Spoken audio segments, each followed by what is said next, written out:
lot of headlines come across my desk, but some stop me in my tracks, like this one about an abandoned house that is so haunted, the new owner is planning to demolish it. And it reminds me a lot of the Demon House in Gary, Indiana. I had to know more, so I started digging. And in a small town in Nova Scotia, Canada, there's an abandoned roadhouse that dates back to the early 1900s. And locals, they're afraid of this place. And so is the new owner. Its history is dark.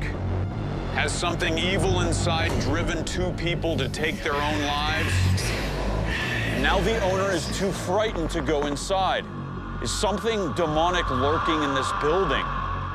I'm sending my crew to this small town to learn what the locals know, to find out the history of this disturbing building, and to see if a renowned Canadian psychic medium can get inside, make contact, and possibly clear the dangerous entities plaguing a place the locals call the Devil's Roadhouse.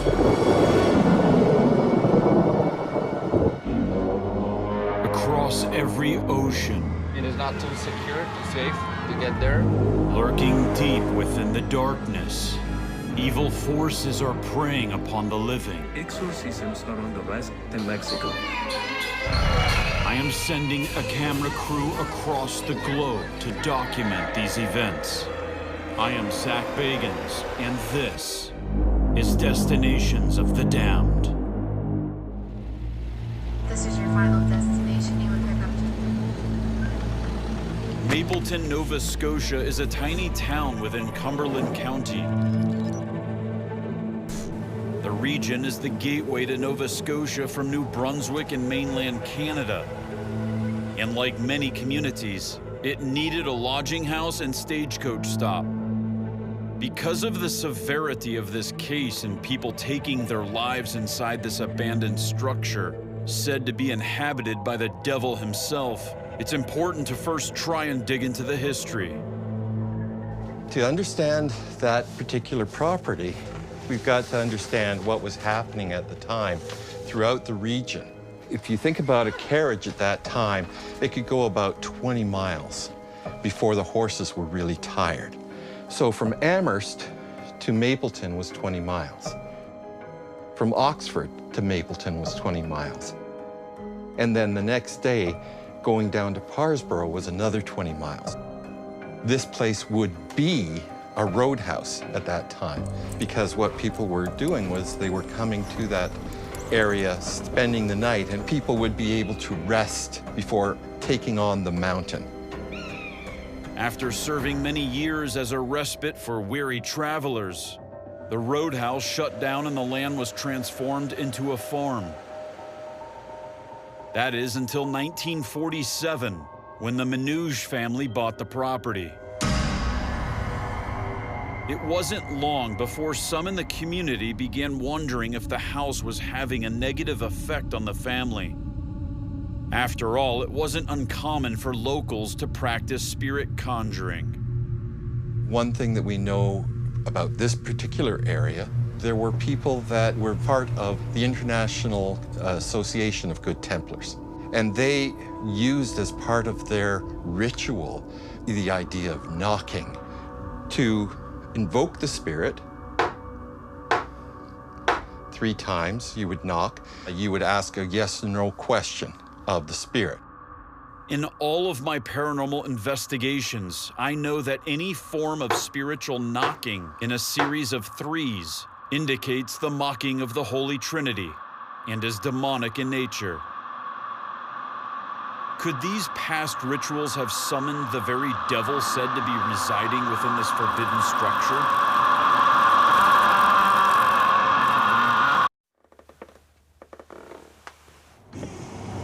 My film crew heads to Mapleton to meet with Barry Smith, who knew the Manouche family. He has agreed to speak with us about his peculiar experiences with them. Jack, the Oval, he drove mail for years, so that's how I knew him. He delivered our mail all around the community. I'm not going to say they were private people, but kept the blinds drawn. The house was always in dark. You never knew they were home or not. Years passed and the Manouche children grew up, moved out and left Jack and his wife Annie alone in the house. Well, I know I broke down one day there. I had to beat on the door for quite a little while, let him know who I was before he even unlocked the door. So, you know, he'd help you out no matter what, but it's never in the house. Why wouldn't Jack allow anyone inside his home? Was he protecting people who might attempt to visit? In 2004, he passed away at the age of 88. His spouse, Annie, moved into a nursing facility, and his son, Kevin, and his wife moved back into his childhood home. But the mysterious circumstances associated with the Roadhouse were far from over. In fact, death and sorrow were soon to follow. I think that's when Kevin come down, stayed at the house. He was more withdrawn. He didn't socialize with people. I know one day I was going up by, that's when I learned that his wife passed away. She passed in the house. Kevin's wife had been diagnosed with cancer and chose to take her own life inside the house in 2012 at the age of 59. But then after that, he was on his own, so pretty sad. Kevin would also end up taking his own life in the upstairs bathroom a few years later. Few people were scared to go by because it's spooky looking if you happen to walk by there at night or something. Is there something about this house that makes its inhabitants close themselves off from the outside world to the point where they ended their own lives?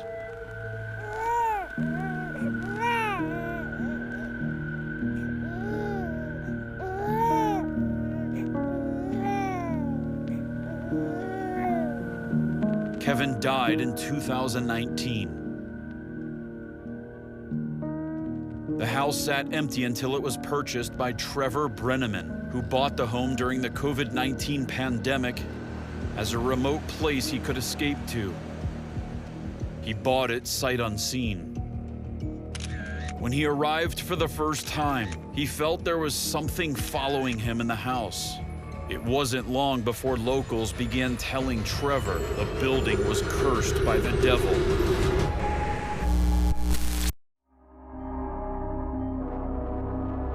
As my team starts heading to the Roadhouse, they receive a tip that a neighbor wants to speak to them about her disturbing encounters with the house itself. The Minuge family and my memories of them are basically the house itself. We were never, and to my knowledge, nobody was ever allowed in that house. Anytime that there was any visitors, they were always met outside by Jack Minuge. There's spots that, as a child, when I was down there, that I wouldn't go near. Something didn't feel right. So I knew I needed to avoid that area. My memories of Kevin are more recent. He was going through some things, and his mental health was up and down. They were great collectors and did not want to get rid of anything. So I believe there was some hoarding issues that went on. And then the next thing I heard was he was gone. The odd time when I'm driving by at night, there's an upstairs window that I usually see a glare of something coming through the window. As the team is loading up to head to the Roadhouse, Shauna approaches with an unexpected request. Are you guys going to the house tonight? Yeah, we're gonna head there right now. Can I go with you? I guess so. I mean, I'm not gonna lie, it could be dangerous. I'm confident that I can protect myself and I can put myself in a safe place. The owner of the Roadhouse, Trevor Brenneman, is too frightened to step foot inside his own building. And although he's granting us access, he is not even willing to join us on the property. Shauna informs my producers that Annie, Kevin's former girlfriend, has unexpectedly pulled up. She and Kevin began dating after his wife passed. She heard we were filming and has come to tell her side of the story. I was never inside his home. Never. Never, until after his passing. He was very private, but he would never allow it. Annie and Kevin were still a couple when Kevin ended his life. Do you want to bring us in? Sure.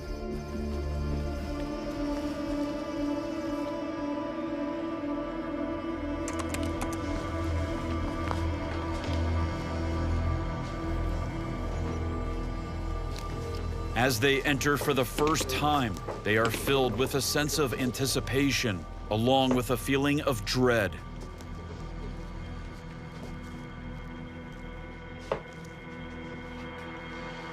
I have to wonder, why did Kevin not allow Annie to enter into his home?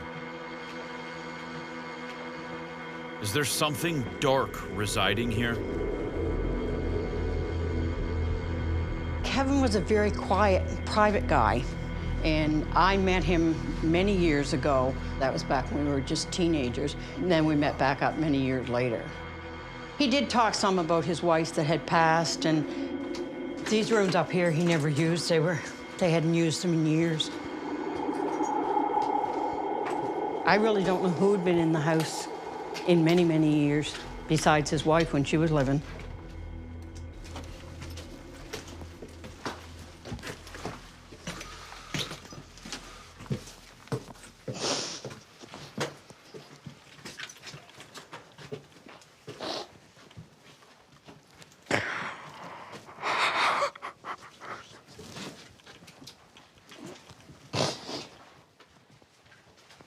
This is where they found him.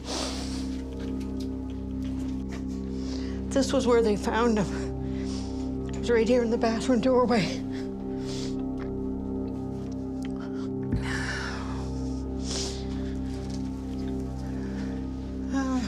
Very upsetting. Annie can't shake the feeling that perhaps she could have done something more to save Kevin. I blamed myself for a long time because I thought I should have seen it coming. I should have been able to pick up on things. And then when you think back, I would have never guessed that he would have done it. I looked out my window, I could see his house. I go to my mailbox, I see his house. I go to work, I had to drive by to go to work. And so I just sold my house.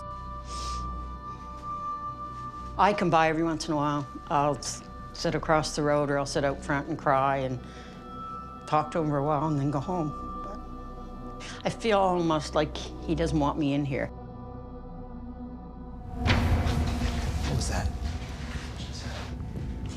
Suddenly, my crew hears the sound of footsteps in the stairwell.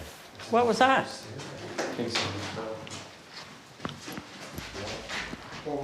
Did you, I mean, my God, did you? What was that? I don't know. Where was it? The sound, it was here. Sounds like somebody was walking. The spirit's oppressive atmosphere is as if the walls themselves hoard the secrets, whispering tales of the unknown. Every shadow seems to conceal something malevolent and is telling the team it's time to get out. I've invited psychic Jim Hunt to help determine if something dark is actually inside this home. He immediately senses something is already attached to one of my camera operators. So he has something on him that I don't want in the house. What's your name? Nick. Hi, Nick. What I'm gonna do is just, my hand is gonna get warm. Mm-hmm. Hand warm now? Mm-hmm. It'll go now. That's actually really eerie how it's like kind of a lightness has occurred. It does feel different? Yes. We have intentionally made certain Jim has no knowledge of the Manouche family history. Holy. Or the reports of paranormal activity in this home. There's a whole bunch of shuffling going inside the house right now. All on the top floor. Definitely something in the bathroom.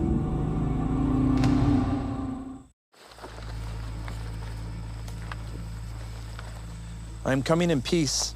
We're gonna talk, okay? We're just coming in for a visit. A visibly anxious Shauna is about to enter the Manouche home for the first time. I'm picking up like death in here, a darker entity, something that doesn't belong, and it was provoked. So these people weren't completely healthy. There's something in the basement. Where's all my stuff? That's what I keep on hearing. Where's all my effing stuff? Jim says that Kevin's spirit is present, and we are all blown away by how he is picking up that Kevin was a hoarder. There was more stuff in this house than you can imagine.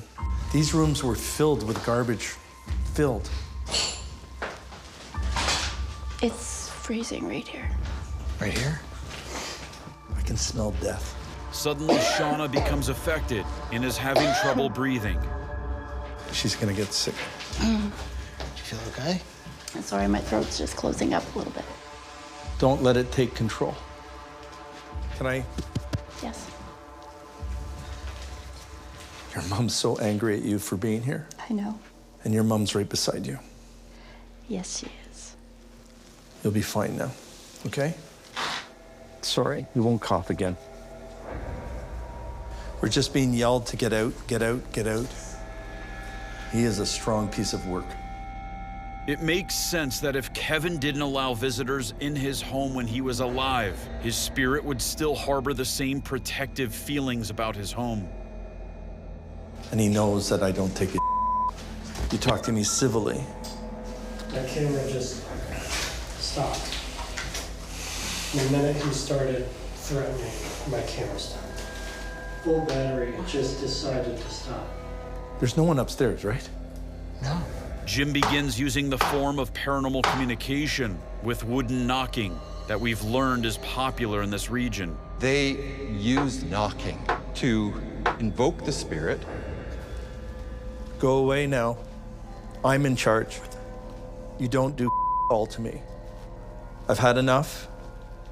Everyone's had enough. Do you hear something upstairs? Yes. Enough. I can't see on my left eye. What? My eye. What do you mean? I have no idea. I just can't.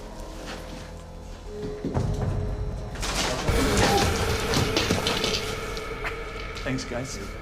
I didn't walk towards the hole. I was pushed.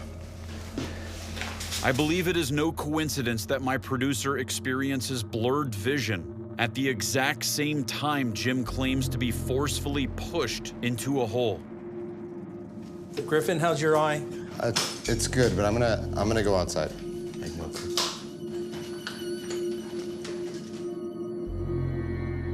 You died right here. Oh. Whoa. I'm laughing out of a little bit of afraid. I just got pushed back. I'm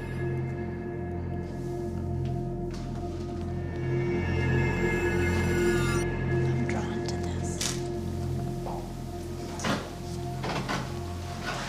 What do you think that is? Look at these scratches. It's like they slashed it. Something very sad.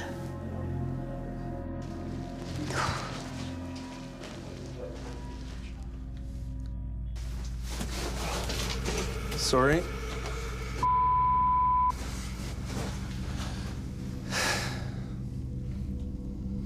I'm coming up. Go yourself.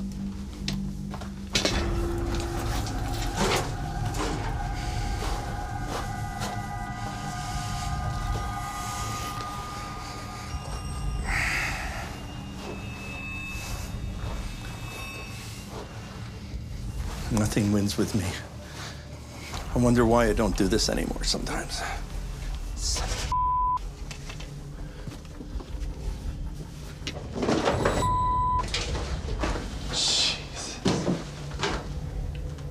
We were not moving. Something threw that at us. Oh my God.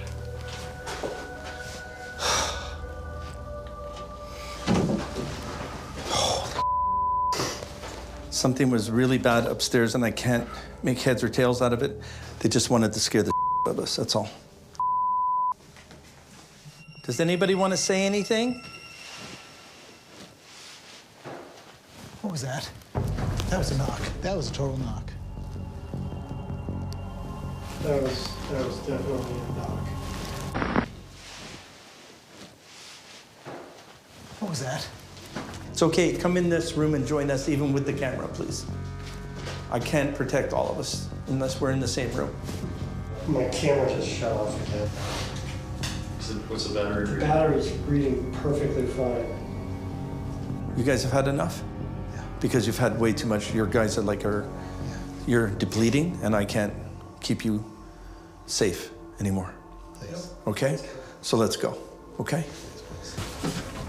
Seeing how severely Jim and some of my crew were affected, I respect his decision to immediately vacate the property, as to not put any of my team in severe danger with an attachment or attack, which they don't know how to protect themselves from. We work in the dark. Today was prolific. At any moment that you get something that you can't identify, that's telling you to hurt yourself, jump, fall, jump. That place has to go.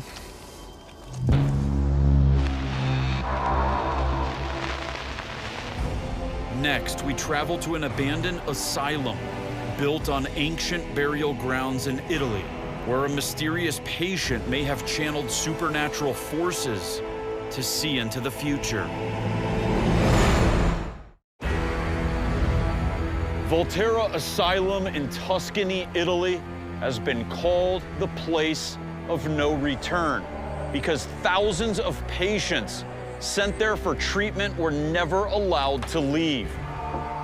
People with mild psychiatric issues were mixed in with the criminally insane under brutal and barbaric conditions. But this site's history goes back further than the asylum's founding 135 years ago. For millennia, this hilltop has served as an inescapable destination with ancient burial sites, executions, and the town's history as the legendary birthplace of witchcraft.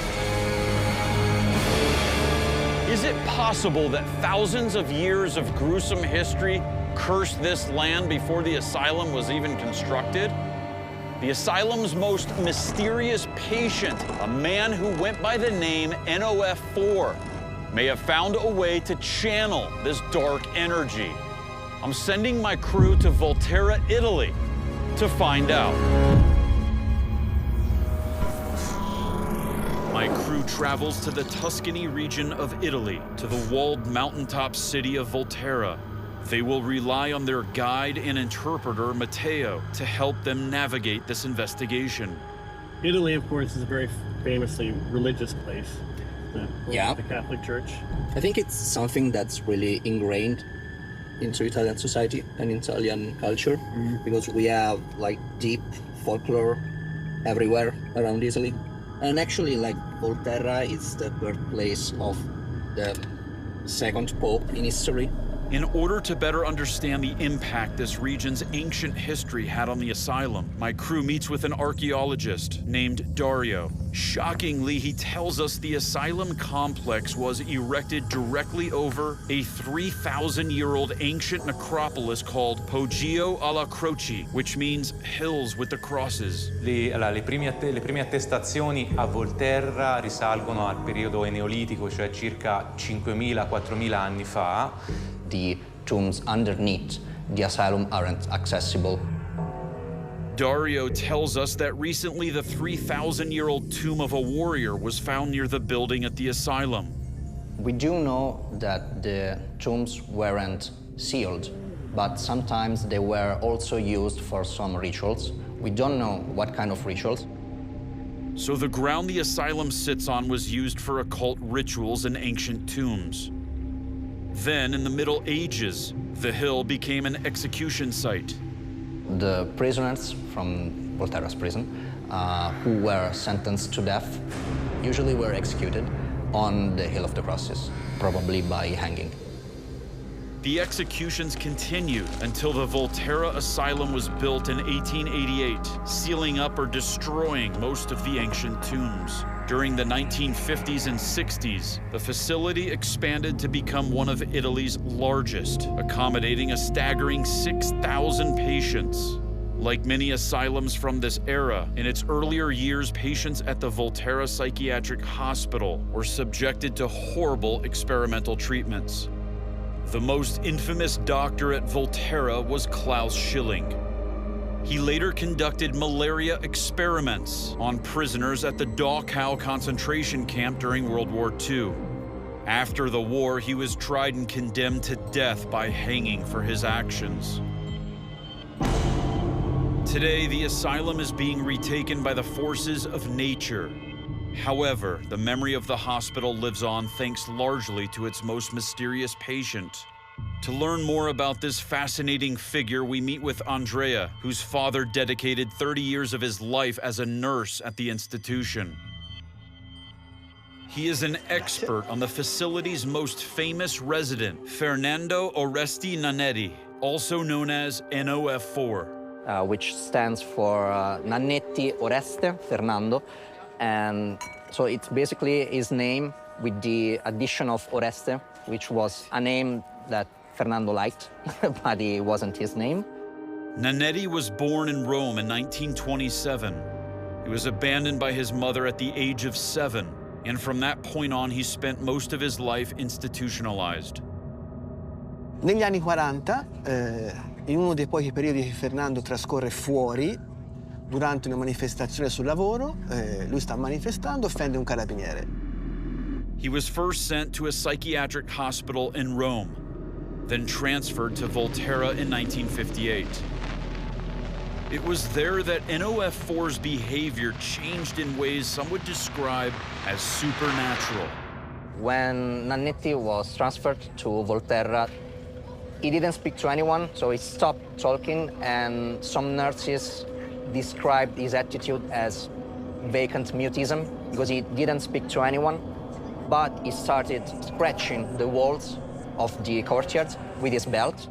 Incredibly, NOF4 carved words, symbols, and drawings into the outside wall of his building using just a metal buckle, eventually covering a span the length of 2 football fields, nearly 600 feet. He chronicled emotions, life stories, and first-hand accounts of both observed and endured struggles during his extended stay at the hospital. Lui considera che questo lavoro, quello di incidere questo muro, lo farà per circa 10 anni, dal 58 al 68.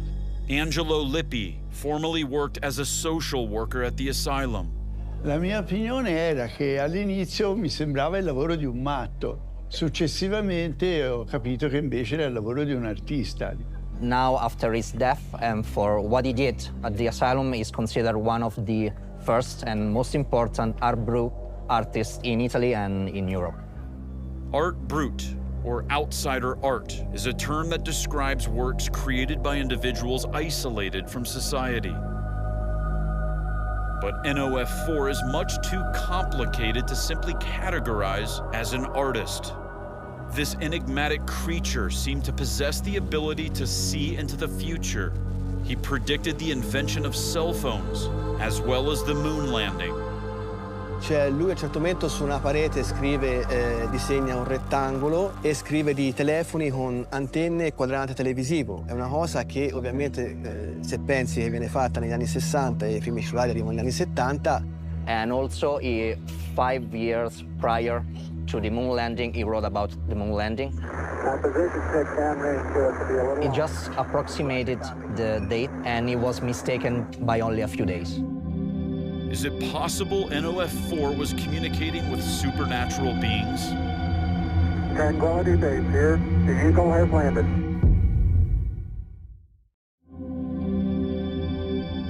After 135 years, the Volterra Asylum is finally revealing its secrets. But some remain, like who or what was communicating telepathically with NOF4.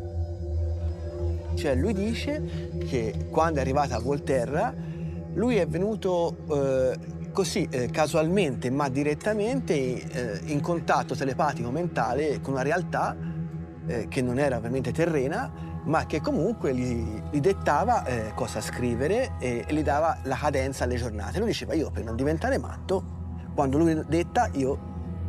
But the question still remains. Who or what was Nanetti communicating with for so many years of his life? And does this entity still remain at the asylum? My film crew prepares to enter the facility for the first time. As the sun sets, they journey to the front gates to meet a local historian who will guide them through the massive grounds to NOF4's famous graffiti. Were his writings the work of a madman, or was he really communicating telepathically with supernatural beings?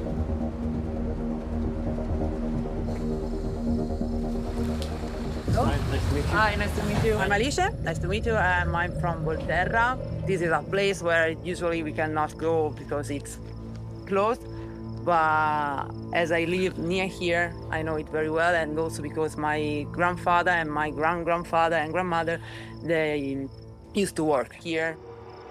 Alicia's grandparents were nurses at Volterra up until the 1980s, and with Alessandro, she maintains a huge online collection of documents and personal stories of former patients.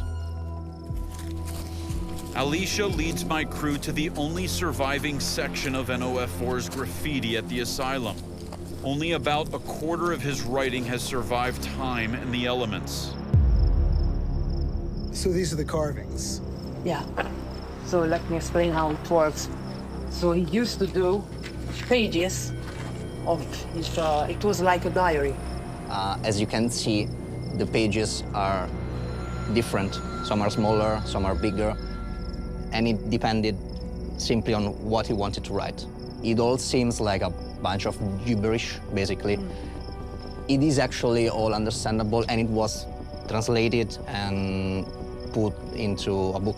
L'elemento umano, la pagina finisce, si va a capo, si allunga e si accorre. And so he didn't have space to write the full word, and so he had to go on another line.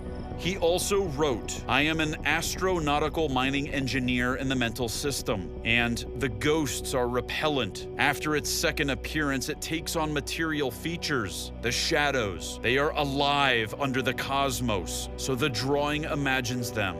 Was he trying to tell us he was seeing ghosts and shadow figures on the asylum grounds? This mural is the last surviving artifact of Nanetti's cryptic art at the asylum. The remaining walls were either destroyed by the weather or ended up being moved to a local museum because his graffiti is now considered a masterpiece in the outsider art world, also known as art brut. What was he trying to convey with his messages? Are these writings a creation of the unstable mind? Or is it possible he tapped into the energies of this town's history of witchcraft, dating back to the 14th century?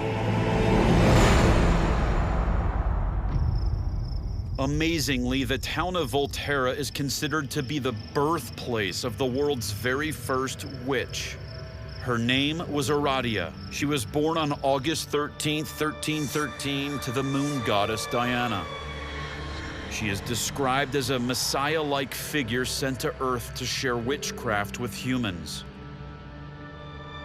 Although her intentions were to spread witchcraft as a means of overcoming war and famine, Aradia was arrested by Catholic authorities and sentenced to death for heresy.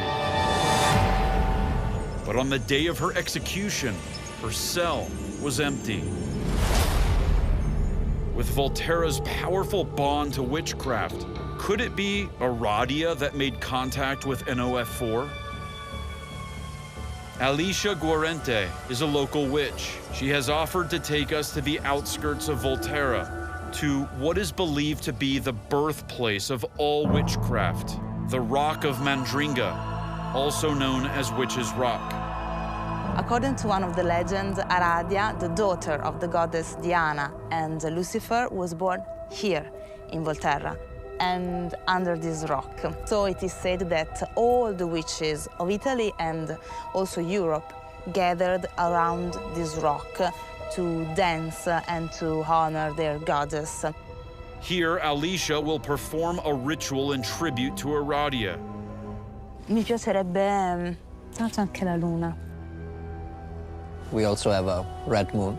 Mi piacerebbe adesso provare appunto a onorare questa divinità di questa terra che è Aradia, e a chi vorrà mia madre insegnerà tutte le cose della stregoneria. E voi sarete liberi dalla schiavitù e così diverrete tutti liberi. Was Aradia teaching NOF4 his writings, his predictions, while also infusing him with dark powers? Asylums are often rumored to be possessed by ghosts, their abandoned corridors echoing with haunting whispers from a bygone era. Because of the mysterious and highly powerful forces that have been residing within the dormant Volterra Asylum, paranormal investigations are forbidden here. But in 2018, a team of investigators say they encountered something here that left them traumatized. Te lo ricordi? Noi siamo arrivati di lì, è la prima volta. And this is where they arrived. Qua. E qua? Qua noi siamo entrati. Questa porta era aperta. Ok, andiamo. The fear that Paolo and Deborah experienced here is very noticeable. Back then, Paolo decided that each of them should separate and experience various areas of the building alone. Quello che è successo a Deborah, la mia compagna, è stato incredibile. All'inizio sembrava un'indagine come tutte le altre. Io ho voluto simulare proprio uno di questi pazienti, mi sono fatta rinchiudere dentro una di queste celle e ho fatto chiudere la porta a Paolo. Ad un tratto, mentre cercavo di ottenere una comunicazione, ho iniziato a sentire come una pietra che fatta strisciare sulla parete. While Deborah was enclosed in a room alone, she heard a growl and her camera went black. Ma era come se questo grugnito venisse incontro a me. Voi non avete idea dello spavento che mi sono presa. Overwhelmed by fear, Deborah screamed and ran out of the building. E la trovo nel panico totale. Paolo has a recording, which was captured with Deborah's camera right before it shut down. Brutto stare qui dentro.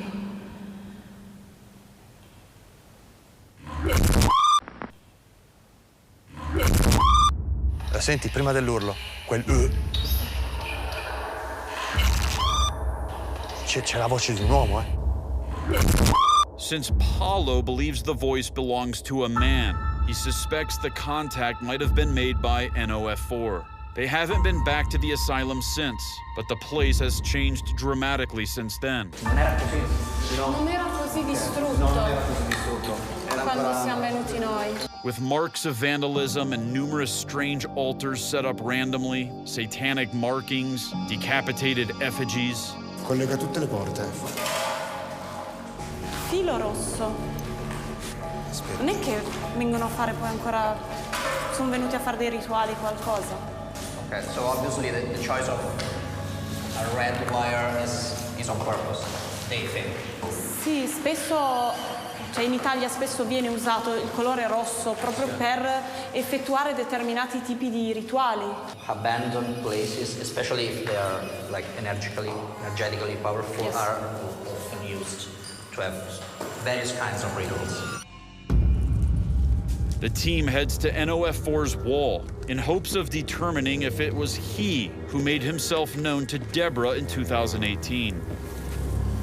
È tutto scritto. Sì. Guarda. Siamo venuti qua per parlare con NOF4. Annetti, sei qua? Non siamo... Guarda, guarda, guarda. Wow. Sappiamo che non sei stato ricoverato perché eri un pazzo. Eri un grande artista. Dacci un segno della nostra presenza. While attempting to get a response from the spirit of NOF4, something shocking and extraordinary happens. Cos'era la mira sopra, raga? Sì, lì. Sopra, è sopra, sopra. Cos'è? Cos'è sto? Hai sentito? Raga! Porca vacca, porca vacca. Ok. Paolo, vieni via da lì. Aspetta. Vieni via da lì. Si sta manifestando, raga. Vieni via da lì. So Please. that's like Vieni via da definitely lì. something. After Paolo hears a humming noise above him, it appears a piece of the building or roof hits the metal awning. And immediately after that, he starts receiving readings of electromagnetic energy. Guarda quanto brilla! È lui, è Nannetti! Col batticuore. Porca miseria, gli ho chiesto un segno, gli ho chiesto di farsi sentire. Avanti! Col batticuore. This paranormal team concludes that the spirit of NOF4 is protective of his writings. Le tue opere non andranno perse. Devi stare tranquillo, dato che so che sei stato tu a far cadere probabilmente qualcosa dal tetto. Sono molto diffidenti. Sì, perché secondo me non ci sono solo persone come noi che vengono qui, ma ci sono anche persone che vengono per distruggere. Ti vogliamo dire che non ti dimenticheremo mai, a prescindere. Ok, andiamo. Bye, Nannetti. Thank you. Thank you. Thank you. Thank you.